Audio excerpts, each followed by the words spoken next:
Hello and good evening, good afternoon, and potentially good morning to some of you joining us. Today is 28th of February, Rare Disease Day. It is my absolute pleasure to be welcoming you all. Joining us today at this webinar, we've got esteemed guests and speakers from around the world, I should say. Thank you so much for joining us, Professor Kausik Ray, Michelle Watts, Thanos Pallidis, Nicola, Bedlington, and Dr. Marius Janta. Thank you, everyone. When we were planning this webinar, we never thought how impactful and important the title of today's meeting would be. Leaving no one behind is very, very emotional, especially today when we know what's happening in Central and Eastern Europe due to the conflict in Ukraine. And I think it's extremely important to address it when we talk about making sure that unmet needs of patients and citizens are responded to and met. Without further ado, once again, it's my great pleasure to be speaking to all of you. We had over 250 registrations, and from what we have seen, we've had a very substantial community of patients and family members joining, as well as doctors, clinicians who are actually hoping to learn more about HoFH, because that's the key topic for today, and some partners from the industry. So I hope that collectively we will be able to address an important topic and also find some of the answers to move forward for the benefit of people we advocate for and support. So with that, I would like to start. Few housekeeping rules for everyone. This webinar is simultaneously translated into 3 other languages. So you should be able to see at the bottom an icon of a globe. And by clicking on that, you should be able to select a language, Italian, German, or French, but the main discussion will happen in English. It is a webinar that's recorded. So all of that will be able on demand after the meeting, and everyone who's registered will receive an email with a link to rewatch it, to access it on YouTube. And finally, any one of you who would like to ask any questions, please do so by using the question and answer function of Zoom. If we run out of time, should we run out of time, we will collect all those questions and hopefully, as much as we can, answer those with a follow-up communication to the community. With that, I should start. Professor Ray, thank you for joining us, and congratulations on your recent publication. My first question really will go to you, because that will prepare a fantastic backdrop for our discussion today. All of that's happening in the world of science and policy is very much driven by your latest research. Before we start about the latest publication in the Lancet, would you be so kind and tell us a little bit more about HoFH? What is it? What are the risks associated with this specific condition? And most importantly, what are the key messages from the latest publication that actually was exactly a month ago on 28th of January? Over to you. Thanks, Magda. So a pleasure to be here. And I wonder maybe it's helpful just with a couple of visual aids. Are you able to see this? Are you able to see the slides? Yeah, okay. Yes, thank you. Right, perfect. So really, this is really, HoFH is a genetic condition, and the prevalence is in about 1 in 300,000 individuals globally. That's what we believe. could be a little bit more frequent in certain parts of the world where rates of consanguineous marriages, etc., are a little bit higher. But essentially, what you're worried about is this. This is a imaging. The red is an image of the major blood vessel that comes from the heart, and you can see areas of cholesterol deposition. And if the narrowing, if this basically gets laid down in the main blood vessels that supply your heart, it causes a blockage, and then people don't get enough blood supply, and you can see heart attacks really early. On the right-hand side, there's just some skin manifestation. This is cholesterol deposits under the skin, classic joints. And the key thing with HoFH is there is an inherited gene abnormality. You inherit one from mum, one from dad. So the child basically ends up with really high cholesterol levels from birth. The second major problem with this is what's called an echocardiogram. This is the heart muscle. Now, this part here is that major blood vessel that comes off. You shouldn't see any white there. And this bit of white that you can see is, if you like, an artificial narrowing. So imagine I've got a balloon and I'm trying to push the air out of the balloon. If I make the outlet really narrow, I'm going to have to exert more force. And so this puts a strain on the heart muscle.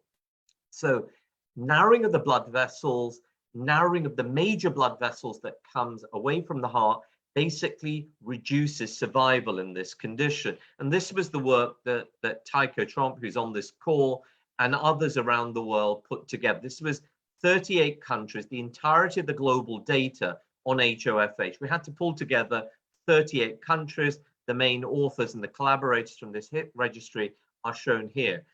So here's the first key point. The average age at which we're diagnosing this condition is aged 12. The youngest person in this registry is 5.5 years old.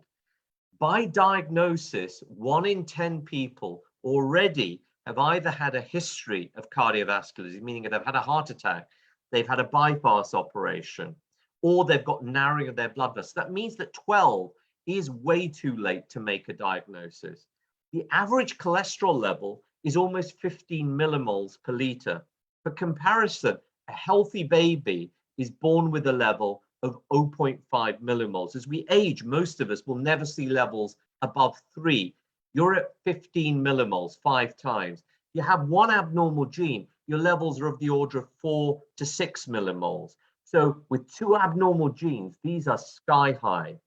And this is really survival. So this basically looks at proportions who are free from heart disease and alive. And essentially, what drives survival is cholesterol levels on treatment. If your cholesterol levels are relatively well controlled, even with this condition, you do better. You live to a longer age before you get your first heart attack or stroke. If your cholesterol levels are very high, this is this group here, you don't get very far. Look at about 50% already having died or having had an event by the age of 30. So if your levels are lower, we can push that out much, much further by another 30 years or so. What gets our cholesterol levels down? Nothing magical. It's a number of drugs we take. And so if I have more treatments available, if I treat people with 5 medications, I get very low levels of cholesterol. I told you the average level is about here, but to get to very low levels, we need more treatments available in our patient population. And one thing that's really important, we broke the data down by high and non-high income countries. Survival in non-high income countries is much worse. The age at which somebody has a first event is about 24 versus 37 in a high income country. Now, why is that? Well, the reason is that newer treatments and more effective treatments are less likely to be available. And the way we have to basically get over this huge societal burden is 2 things. This basically is risk and shows you the impact of having more and more treatments available. The further this dot moves to the left shows you how much risk goes down. You'll see the biggest impact is actually on early diagnosis. You can almost drop risk by half even when you diagnose it late. But when you find people early, you're going to have to do something about it. Risk will not magically go away. So you have to get people on to treatment. And the treatments that really are going to make a difference are, because this condition means that people by and large cannot remove cholesterol. And so we either have to remove the production of cholesterol, and that's with a drug like this called lamictal, or a drug that you inject every month that doesn't rely on the cholesterol receptors, and that's a drug called evinacumab, or the availability of a dialysis-like machine called apheresis. That's what's going to make the difference, because these are people born with no ability to remove cholesterol from the liver. And that means these treatments need to be tested and available. So the summary really is that all of these data, you put all this together, is this condition results in decades and decades of preventable life years lost. And the outcomes can be improved. 12 is not good enough. It really probably needs to be in the first 5 or 6 years of life, which means we have to think about universal screening for cholesterol. When you find people with this condition, we've got to think about multiple cholesterol lowering treatments. So implications for cost, availability, having the appropriate people to administer this, but we've got to test these treatments in children earlier. We tend to do it in adults and not in children until much, much later. This is a condition we've got to find in childhood to really make a difference. So that, I hope, is a whistle-stop tour of what this condition is and what we need to do based on data. Thank you so much, Professor Ray. And that finding comes at a pivotal moment for our community following a technical meeting on pediatric screening that we hosted in October under the Slovenian presidency, urging policymakers across the European Union to support and implement universal pediatric screening across member states. And you mentioned the importance of early screening to detect HoFH, as well as obviously FH, which we know in the community, hopefully listening in, knows about. You also mentioned one important point around access to treatment, and we will be talking about it more, because our community knows very, very well that despite the fact that there are already first-line treatments available, they do not necessarily reach everyone. Thanos, thank you so much for joining us today from Greece. You've been involved with FH Europe for many, many years. Last year, actually, on the occasion of HoFH, on the occasion of the Rare Disease Day, you were nominated and you were a finalist in the Black Pearl Awards with Eurordis. Building on your long experience advocating, living with the condition, can you tell us a little bit more what you have been doing in Greece, advocating successes, but also one other thing. You mentioned once that you consider yourself lucky because you were diagnosed early. First of all, I would like to thank you for giving me the opportunity being here among you and participate as a speaker and share my story for this special day that it is for rare and special people as well. And of course, I will talk about how lucky I was in the beginning, though, but I will like to tell you a little bit more about my journey all this time. So my name is Athanasios. I'm a 31 years old HoFH patient. And although we have so many different rare disease conditions, we share some common grounds, all of us, all of the rare patients. One of the common ground is that we share the same sense of walking a lonely path after the diagnosis, whether that's due to poor medical information about the condition or the lack of the available treatments of the condition or the lack of the interaction with other patients because we are so rare. And that keeps us from exchanging experiences and establishing a great an association and maybe work together on shaping the policies for our condition. In the beginning of my journey, I've experienced the mentioned downsides that the rare disorder holds. And back in the day, the Greek healthcare professionals have a limited knowledge around FH. I'm talking about the early 19th. After a long back and forth between the wrong diagnosis and the lack of solutions given by the HCPs, one of them has suggested that I have a skin condition and they should take a specific gel in order to get over it. My parents, after all of this, decided to pave our own way and seek for help abroad. And finally, I was diagnosed around the age of 4.5, 5, in Penn Medicine in the United States. And that was a turning point in my case. The physicians that followed my condition here in Greece were in line with the lipidologist that diagnosed me to ensure that I'm receiving the proper treatments. I've almost instantly started taking statins, and at the age of 6, I had my first plasmapheresis.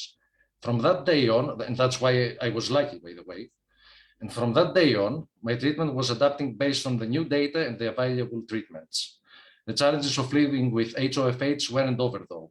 I had to skip school quite often, and it was becoming harder and harder to catch up as I was moving up the grades. I was hospitalized quite a few times due to the implications from the apheresis treatments, thus missing more school time and socializing with peers. And I wasn't aware of any other HoFH patients. It was emotionally exhausting to accept that the possibility of never meeting someone with my condition, either because there isn't any or worse, they didn't make it, which I didn't know. And they weren't lucky enough to knock the right doors like I was. And if they did, maybe it was too little, too late, like Professor Kausik Ray mentioned earlier. Fortunately, things got much better in the past decade. I've met other families with HoFH patients. And in 2013, LDL Greece, our association, was founded. I have an active role from different positions ever since in our association, and our primary goal is to raise awareness on FH and try to influence the policies on FH locally and provide support to our members. Furthermore, we have established connection with FH patient groups from abroad, like FH Europe, and we try to add our little input to what's happening here. I would say that finally my condition has been relatively stable. I didn't have any surgery yet. And I have, and thanks to my parents' individual efforts and my HCPs that were following and were willing to further their knowledge just to offer me quality treatment, I'm leading a normal life. And I'm so much more than an HoFH patient. I'm a bass guitar player, I'm a certified nurse that hopes to finish a nutrition school as well, a restless walker, a non-competitive soccer player, an avid gamer, and an FH advocate who has the honor to be selected by urologists as a finalist in the last year's Black Bear Awards, as Magdalena mentioned. Thanos, this is so incredible, and it's really wonderful to hear that despite this life-threatening condition, you are still able to pursue dreams and fulfill your passions and be here. Because the story of Avery is somehow different, far more dramatic. And I know that we have Michelle with us right now, and I would love for you to share a different spectrum and a different life of someone who sadly has not been identified early. Over to you, Michelle. As Magda said, my name is Michelle Watts, and I'm joining you from the United States. To share our family story, specifically my daughter's story. As Magda said earlier, when my children were diagnosed, my oldest son was diagnosed with with FH, just heterozygous FH, which is what my husband and I have. And then my daughter was diagnosed with HoFH, homozygous FH. Rare Disease Day became a very special day in our family 7 years ago, after our daughter Avery was diagnosed. Despite knowing my husband and I both had FH, our doctors never brought up the need for testing our children which only requires a little needle stick, and it could potentially elongate and save lives. Avery was diagnosed with HoFH totally by luck, I like to say. Luck isn't really the right word, but I had to ask our children's doctor to have their lipid levels checked. That should be something I would hope that they would be on top of. For years before that, we went into the office every time for our well child checks, and I checked the boxes that said, yes, high cholesterol runs in our family, and yes, there's early heart disease in our family, yet no one ever said to us, hey, let's get a lipid panel done on your children. Now, FH is very common. It occurs in approximately 1 in 250 people worldwide. FH is what, as I said before, my husband, myself, and our older son have. Homozygous FH is much more severe and considered a rare disease, making today that special day. Since Avery was diagnosed, she has been on lipid-lowering medications like statins and has undergone LDL apheresis treatments to clean her blood of the bad LDL cholesterol. We travel almost 3 hours each way for apheresis treatments. Avery is also in a clinical trial now, and she receives the transfusion once a month, adding another 2 hours to her treatment time. This medication has allowed us to decrease the frequency of apheresis treatments, so we're very thankful for it. However, in January of 2020, Avery had her first open heart surgery to remove plaque buildup and repair her heart valve, both consequences of HoFH. She appeared to be doing well after her first open heart surgery, but within 12 hours, she rapidly declined. She was rushed into an emergency cardiac cath, and from there straight into her second open heart surgery in less than 24 hours. At some point during that 24 hours, she also suffered a heart attack. She had a very few rough weeks in the CICU, with my husband and I by her side every minute we could be.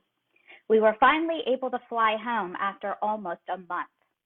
She was 11 years old at that time. She is now 13 years old, and we just found out she'll need a third open heart surgery in the next few months. Unfortunately, due to her previous heart attack and the damage it caused, it's an even bigger issue than I can share at this point. So more to come on that. However, speaking about our medical consequences of HoFH and leaving out the mental health aspect of living with a rare disease would be irresponsible of me. My husband and I have learned quite by accident over the past year, our daughter has been in so much pain, not physically, but mentally, trying to deal with the realities of living with a rare disease, as well as living through not one, but 2 open heart surgeries and all the pain and uncertainties that came with them. All of this on top of just trying to be a normal 13-year-old going through the hardest point in her life during a global pandemic. As a mom, I feel awful for missing how much pain my daughter was in and perhaps is still in. Avery, like myself, has the tendency to put a brave face, smile, and act like everything is just okay. And even I, her mom, fell for it.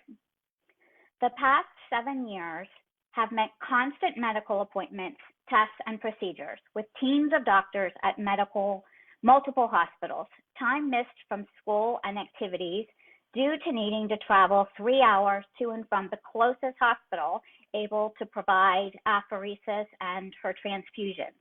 For those keeping track, that's approximately a 12-hour day. The many medications, the financial impact on our family, and yes, the mental health impact on not only Avery, but our entire family. This is the reality of just one child with HoFH. This is the reality of having a child with a rare disease. And I am well aware that globally, we are some of the lucky ones. Thank you, Magda. Michelle, thank you for this extremely moving statement. And again, when we were preparing for this webinar, we were thinking how lucky the two of you guys are to have had your diagnosis, but it is not fair to say that you've been lucky. None of that should have happened to Avery, especially today when we have the knowledge, the data, and the treatments available. It's unacceptable. And we're talking about a young child in America. I would like to ask everyone tuning in and listening to think about all those young patients in other countries where science and access to treatment is not so well established. We have a lot of countries here in Europe with huge unmet needs. I will let you think and ponder about it for hopefully more than just the duration of this webinar. The progress that we have now is possible due to data available. And there is an important role we as a community and patients have to play. And it's around responsible health data sharing to enhance research. So people like Professor Kausik Ray and his team at the Global Registry can actually bring the findings back to us and influence a lot of decisions. And I wanted to go back to you, Thanos, as one of those very well-established European advocates. Innovation, healthcare, decision-making, it's all an important force for good because of responsible health data sharing. I would like you to tell us, what impact do you think it could have on the next generation of HoFH patients? What is your advocacy message here? As I was contemplating on where should I focus about this topic, about the data sharing and how it could impact the next generation, I was actually thinking about reversing the question so that we may have the answer. So you will soon understand. So while I was reading the new publication of the Lancet based on the HICC registry data, the one that Professor Kausik Ray is co-author, and I was reading the findings about the median age of diagnosis being 12. I couldn't help but remembering the time I was diagnosed and the lack of more HoFH patients around me. And then the question struck me, how the lack of the current available data impacted the life of the HoFH patients of my generation. And I mentioned, of course, that I was one of the lucky ones. However, there are some people that they weren't. As I was growing older and had met fellow local and international HoFH patients, I came to realize that I was one of the bright exceptions to having a diagnosis so early in my life and therefore start receiving proper treatment. Michelle covered pretty much very well the other aspect of things, on how things could go very wrong. So from my role in LDL Greece, I had the opportunity to exchange experiences with patients from different age groups and financial and cultural backgrounds. And the majority of those patients got diagnosed at the age of 12 or older and had already one cardiovascular event or even more. And additionally, some of them live in rural or restricted areas. Unlike me, I live in the second biggest city in Greece. And some of them are also of a poor financial situation. I had a head start next to almost all of them, and I was located in the and I was located in a very big lipid center here in Thessaloniki as well. So I had access to more specialized clinics and doctors. So while I was talking about it with one physician, she put it simply yet effectively. The difference is that you follow a treatment to prevent whereas they follow a treatment of damage control. Of course, genetics are a big factor to the prognosis of a genetic disorder, but they can only let this part to the specialists like Professor Ray and focus on what a patient can do to improve his or her chances for a better life quality. I believe and I hope that the current available data will impact the next HoFH generation. We have more people like me. Earlier diagnosis and treatment translates to better life quality, as mentioned earlier, and life expectancy. Indirectly, it translates to less patients with disabilities that rely on health, profits, or pensions due to a poor plethora of job opportunities, especially in Greece right now. And the new findings, if utilized properly, responsibly, of course, can be very effective tool for lobbying both on national and international level, especially if it's a universal and simultaneous effort by all parties involved, medical societies, patient groups, and individuals that they are dedicated to the FH cause. And my vision is that the lipidemic tests will be included, that's of course my idea, will be included to the regular medical checkup. Maybe a couple goes through the contemplation whether they want to have a kid or not, that's up to them, but they should have the knowledge and the option to decide upon that. And to sum up, I firmly believe that utilizing the available data on national and international level will have a great impact on life quality of the next HoFH generation and help the policymakers to assume a more cost-effective approaches both for the state and the patient. And I guess that would be leading me to my final message, and that's also mentioned in the title of this webinar, leave no one behind, because if it was understandable to have very few known cases like me in the early 90s, which I assume happened in many countries as well, the lack of registries and information, it's inexcusable, or like Magdalena said, unacceptable to be in a similar situation in 2022. Thank you. Thanos, you're incredible. Thank you so much for articulating so clearly, not only your thoughts, but a strategy for us to move forward and to stop what's not longer acceptable and improve the situation for people like yourself. You are so inspirational. Thank you so much. And it's really great to have you reminding us about what's really possible and what should be happening. I've been watching faces of our panelists, and I've asked our support team to actually bring all the panelists on the screen so we can see live your reactions to everything that's being said. It's extremely important. You've been referring quite a lot to the Lancet publication, and Professor Ray, I took the liberty with your permission previously to share with our audience as a bit of a perk, a bit of a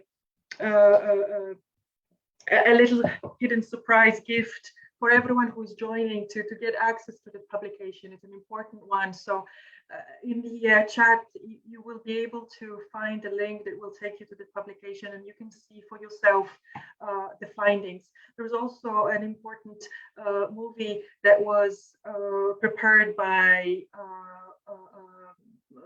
your team and the HIC lead, which we have shared now in the chat as well. So having heard what Thanos has just said, Michelle, based on your family story, I would like to ask you, what are your expectations and hopes? What would you like to happen in the future for families like yours? And more importantly, what is the advocacy strategy for organization like ours that we can reach to that point that you see in the future? Thanks, Magda. I have something kind of prepared because I want to make sure I cover everything. So I'll get there. We were not prepared when Avery was diagnosed at age 6. None of us knew what our future would look like. We didn't know if we would see her graduate from high school or college, or fall in love for the first time, or see her get married. We certainly never imagined we'd watch her go through not only one, but 2 open heart surgeries. It's the worst feeling in the world to see your daughter in so much pain for weeks and not be able to do anything about it. We weren't prepared for the trauma we suffered or the aftermath we would and are still going through. We definitely weren't prepared for the thousands of people around the world who sent cards and gifts to Avery and our family, and those that helped support us financially. We felt so loved and supported. Thank you. But we were not prepared for all of the support to suddenly end and be left alone with the trauma, as everyone around the world also faced the largest pandemic in our lifetime. However, we quickly became prepared for spending years advocating on our nation's capital at Capitol Hill. Avery joined us.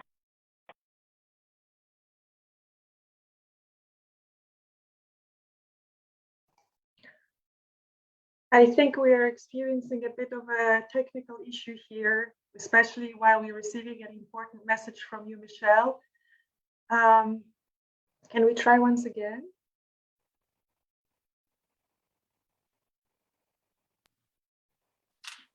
Can you hear me now? Yes. Yes. Oh, okay. I'm so sorry about that. Don't worry. So I don't know how long you couldn't hear me for. Just the last sentence. Okay, great. So we also became quickly prepared for attending Rare Disease Day at the National Institutes of Health, attending a city council meeting to accept a proclamation from our mayor recognizing Rare Disease Day, and attending Global Genes, NORD, and Every Life Foundation's yearly conferences and special events. There is one common theme to all these. Rare diseases like HoFH need more awareness, more scientific research, more training for doctors to recognize and know how to treat these diseases, more financial backing, more available treatments, and more newborn testing to allow for earlier diagnosis. I originally created Avery's Fight as a social media following for our friends and family. We now have thousands of followers from all over the world. I have had parents reach out to me from every corner of the world asking for advice and support for their newly diagnosed son or daughter with HoFH. And I do my best to provide resources, put those families in touch with other people and organizations who can help them, and do my best to be a beacon of light to ensure them the days ahead will be long and difficult, but they would get through it. Like me, they would become semi-experts on their child's disease, often educating medical professionals who have never heard of the disease affecting your child. My hope is that one day, Avery's Fight will become an organization providing resources and support to those living with HoFH. Resources such as making universal newborn screening a reality. If there was universal newborn screening for FH when Avery was born, her HoFH would have been detected at birth, and she could begin aggressive treatment 6 years earlier. Early diagnosis, that is our hope. This is what we want for the future of diagnosing HoFH. We've heard you loud and clear, Michelle. And again, you are an inspiration to a lot of people. And we are so happy to be able to bring your experience to Europe, because you've touched upon a lot of important things. And one of them is greater engagement in advocacy and building ambassadors program that FH Europe really wants to start together with our partners, with the society, to make sure that more patients and families are empowered and equipped to go out and speak and advocate for the right care, access to treatment, and early diagnosis.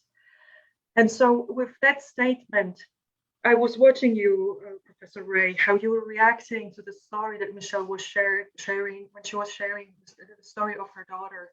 And I could see that you couldn't understand how a child of 11 could undergo 2 open heart operations, a heart attack, and now is facing a 3rd operation.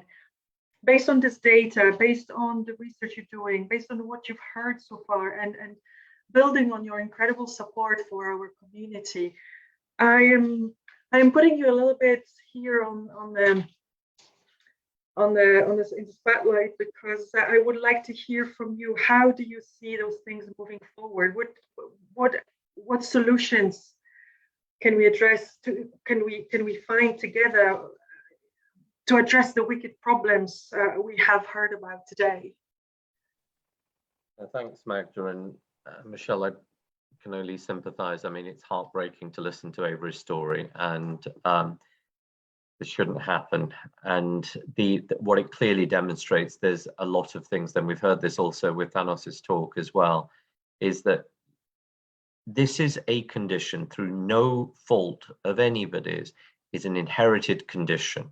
You can't find it unless you look for it. We can find essentially all lipid disorders if we just screen before the age of 5, 6. We should be probably doing it early, so cost and common sense. Cost largely is what drives this. We just got to accept that this is, with 7 billion people, we can make a difference by looking early.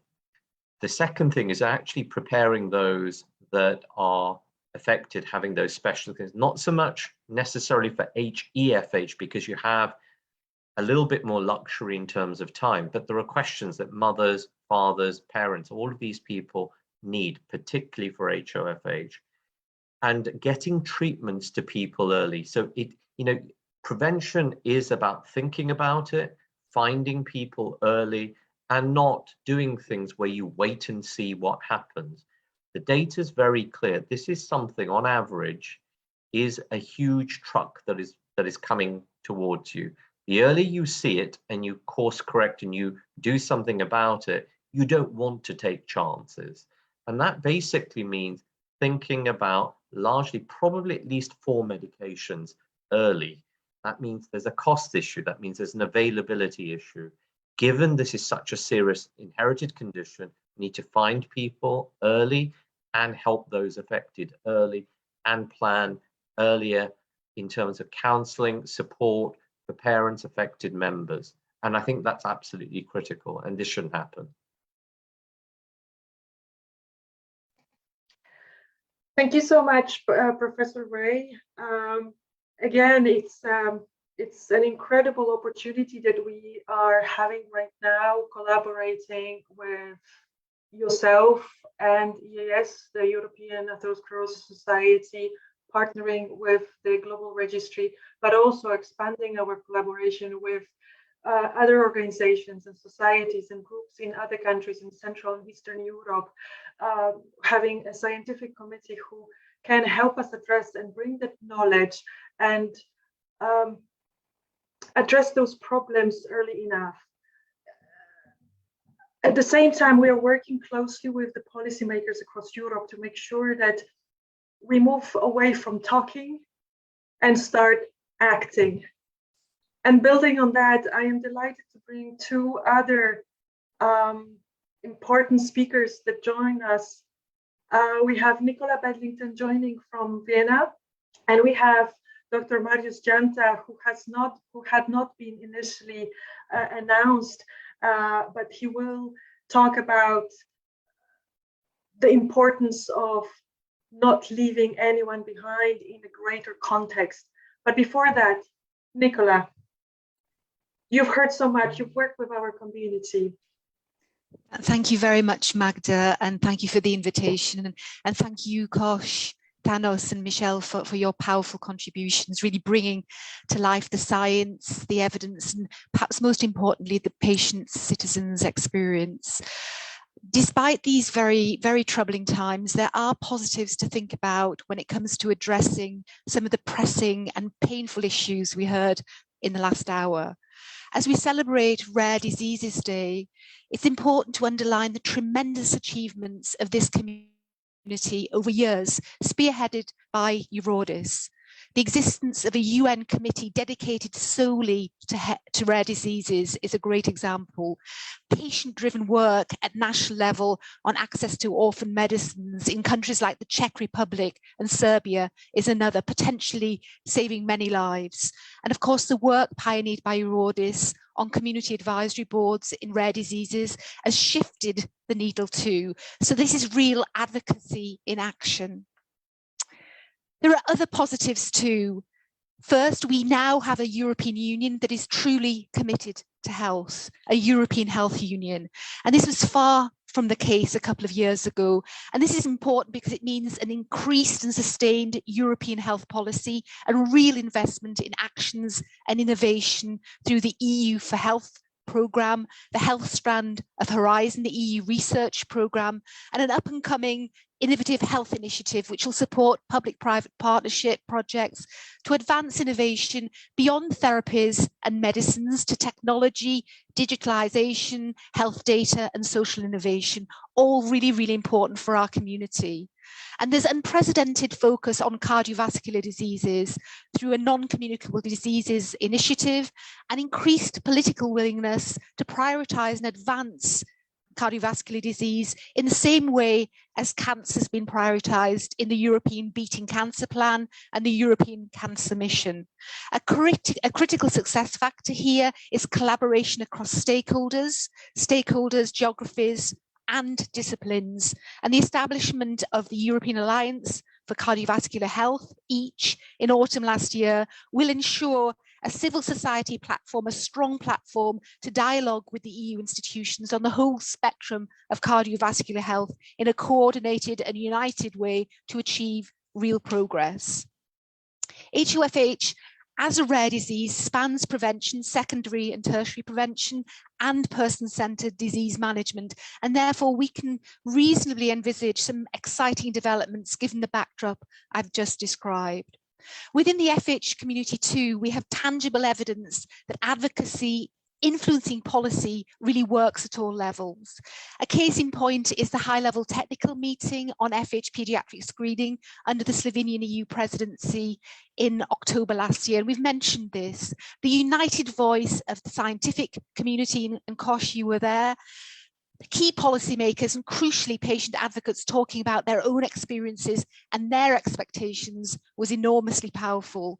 And this has enabled FH Europe to take important first strides in making FH paediatric screening a reality in EU countries. Also key in this meeting was the recognition of the importance of quality data collection, not only to advance science, but also to inform policy, evidence-based policy making, and the value of sharing best practice, but also sharing values. And since then, important work, concerted work has taken place in Ireland and France, and real collaborations happening in Belgium, Portugal, the Czech Republic, and Austria. The FH community in France through ANED, the patient organisation, has had an encouraging response from President Macron following correspondence on the importance of rolling out FH paediatric screening across France, which made a really strong case from a citizen's perspective, but also looking at the financial impact as well. This is a great example of how the role of patient organisations in the FH community is really evolving beyond the traditional and really important delivery of key services and information and awareness, but also influencing policy and advocating on behalf of their communities and for citizens much more broadly as well. And this will become even more crucial in the future as we attempt to navigate completely new humanitarian crises moving forward. And FH has the wheels in motion with the creation of this ambassador programme, this ambitious ambassador programme, which will enable FH leaders to be even more effective in their advocacy work with policymakers and other stakeholders.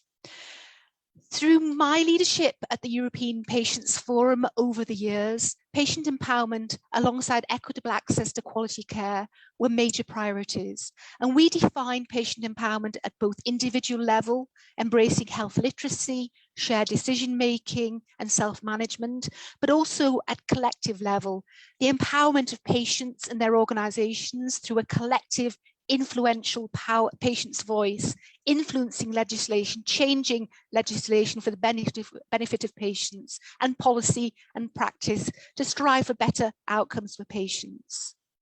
This agency, this strength through being part of a movement to engineer positive change has never perhaps been quite as important as it is right now through these dark days. Thank you for listening to my input from a kind of umbrella policy perspective, and back over to you, Magda. Nicola, thank you so much. I think our community can learn so much from other successful patient and citizen communities who've delivered on the promise and on their mission. You've given so many examples, and I always look up to other organizations that unite the cancer patients or rare disease patients. There's so much we can learn from them. And also thank you for giving us not only the hope, but the ambition that we have to ultimately change the course of action. Our community, we know that since it's been already over 20 years since World Health Organization announced FH a global health burden, and so little has improved. And now we are facing this incredible window of opportunity with what's happening, but also urgency. I appreciated the European community has been tired, international community has been tired fighting with COVID, and we're just entering another terrible disaster. But I think this should be an impetus to, I don't want to say fight, but to get engaged, get involved, and really make the difference that we must and can do, specifically right now when we have such a support internationally and from different multi-stakeholders. But ultimately, this webinar is about leaving no one behind. And I would like to bring right now Marius, who is joining us from Romania, a country that is literally right now living through the situation of so many refugees, so many among them FH patients, their families, people with HoFH, little children. Marius, thank you so much for joining us at such a short notice. Can you give us a bigger perspective of what's happening, but also what do we have to get ready for?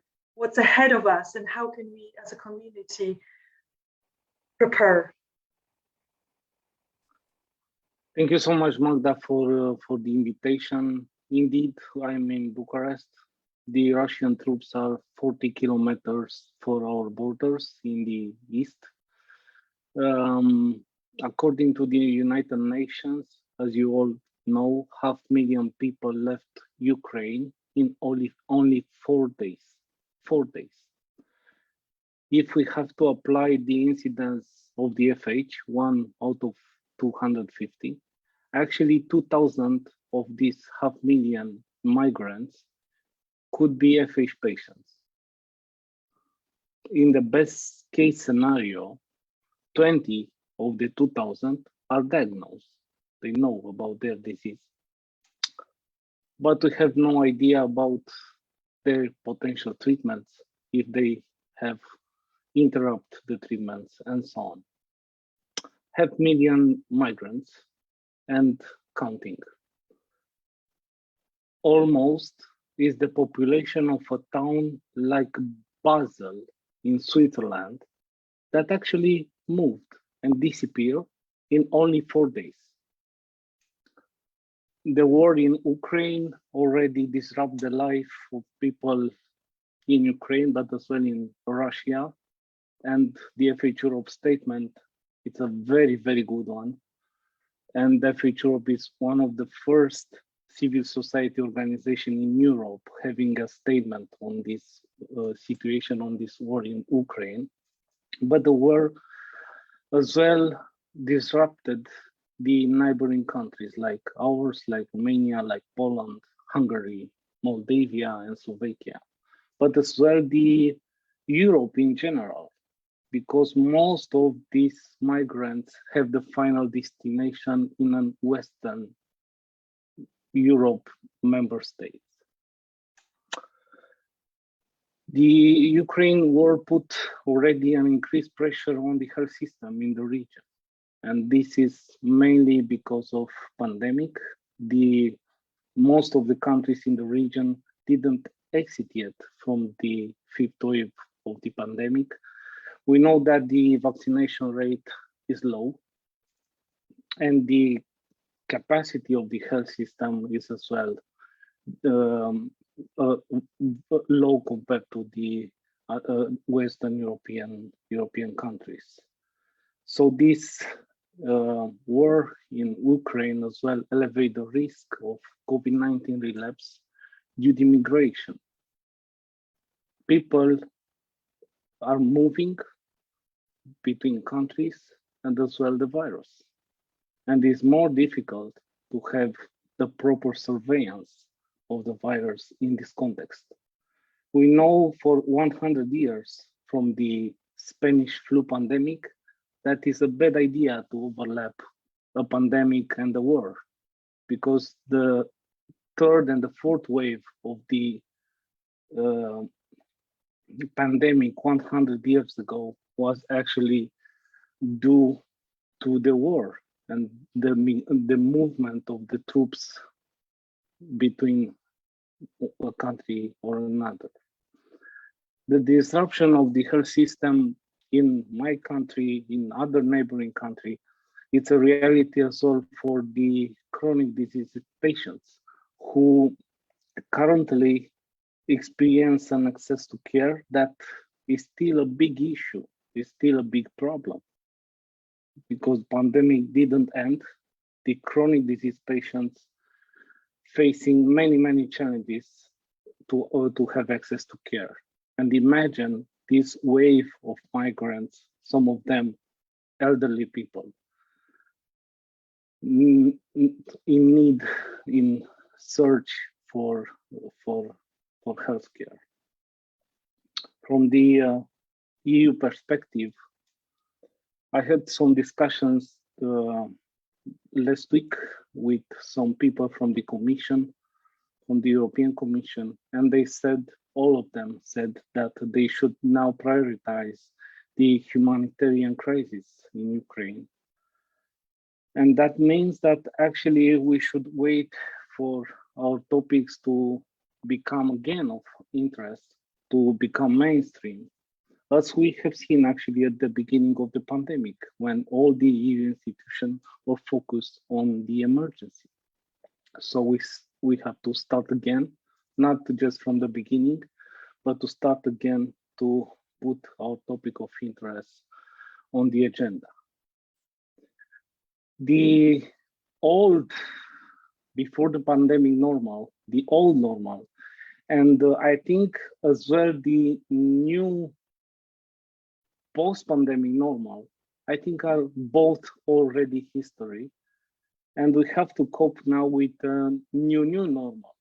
And this new normal is actually stratified on multiple layers. We have the war crisis, I think is the most important one, as well the pandemic crisis, the energy crisis, the economic crisis, and many analysts expect a potential food crisis in the near future. So it's complicated. Take a look to the chat. Take a look to the chat now. I just add there a photo, a photography taken by a friend of mine, Alex Nicodim, who is a freelance photographer. And the photo, the picture was taken at the Romanian-Ukrainian border. I think we simply cannot imagine a future in which kids will paint guns, as we cannot imagine a future where newborn and pediatric screening for FH will remain both optional, as it is now. So this new context, new normal is more complex. It's fast moving and we have to adapt.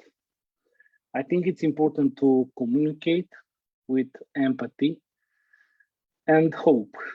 And I think it's our task to continue to explain the science. And it's so important to have with us Professor Kausik Ray today. And to prove that actually the world is not waiting for the crisis, for the war to end in order to move forward with the science and to provide to other people in need the diagnosis tools and the treatment that can save their lives or improve the quality of life.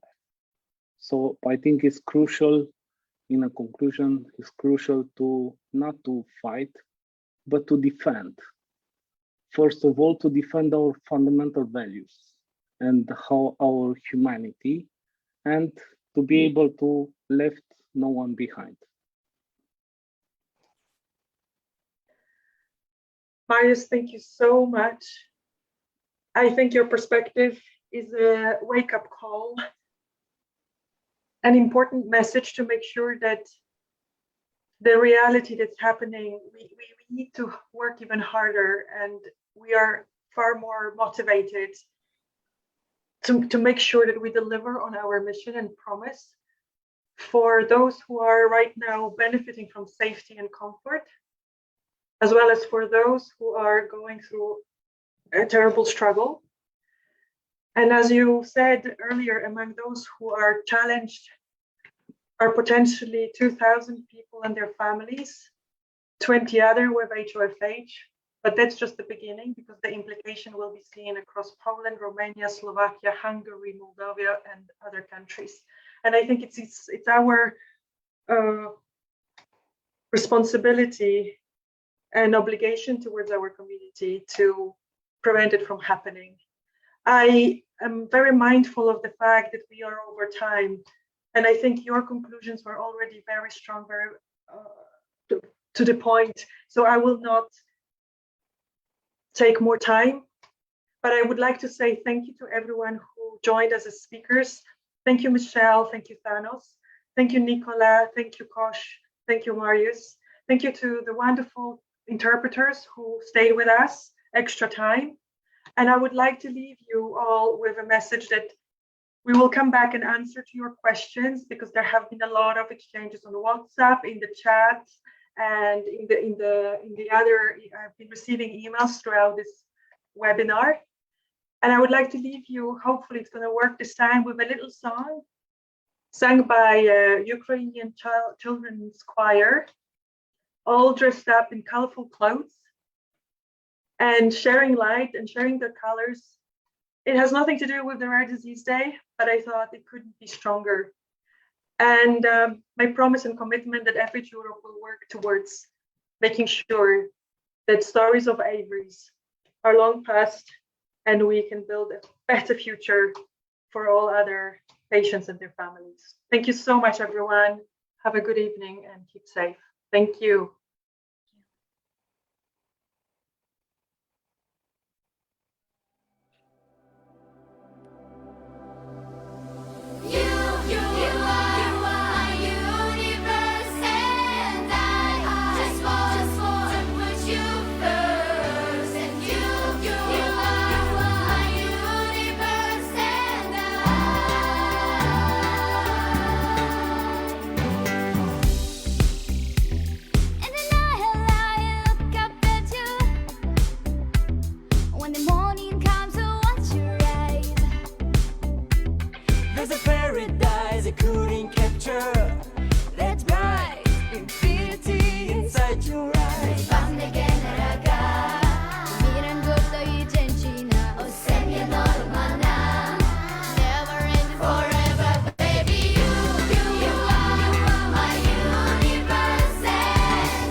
because we come from different sides. You are my universe, and I just want to put you first. And you are my universe, and you make my world light up inside. My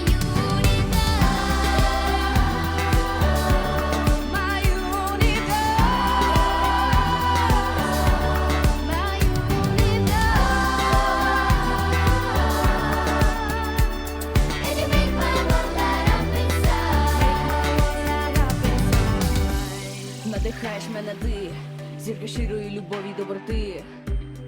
Створюєш той світ, де від щастя серце полум'ям горить. Тільки я, тільки ти, паралельні світи, нас єднає мелодія та різні кольори. Кожен день і щоночі мрію зустрітися з тобою, всесвіт, співай зі мною.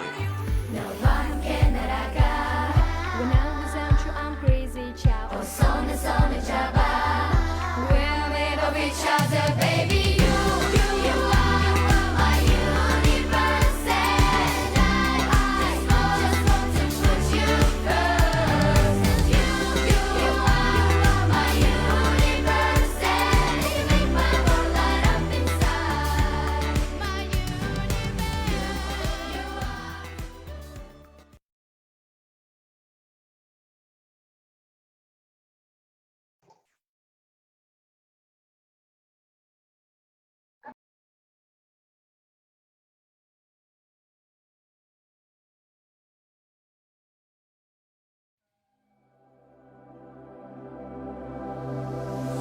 You are my universe, and I just want to put you first. And you are my universe, and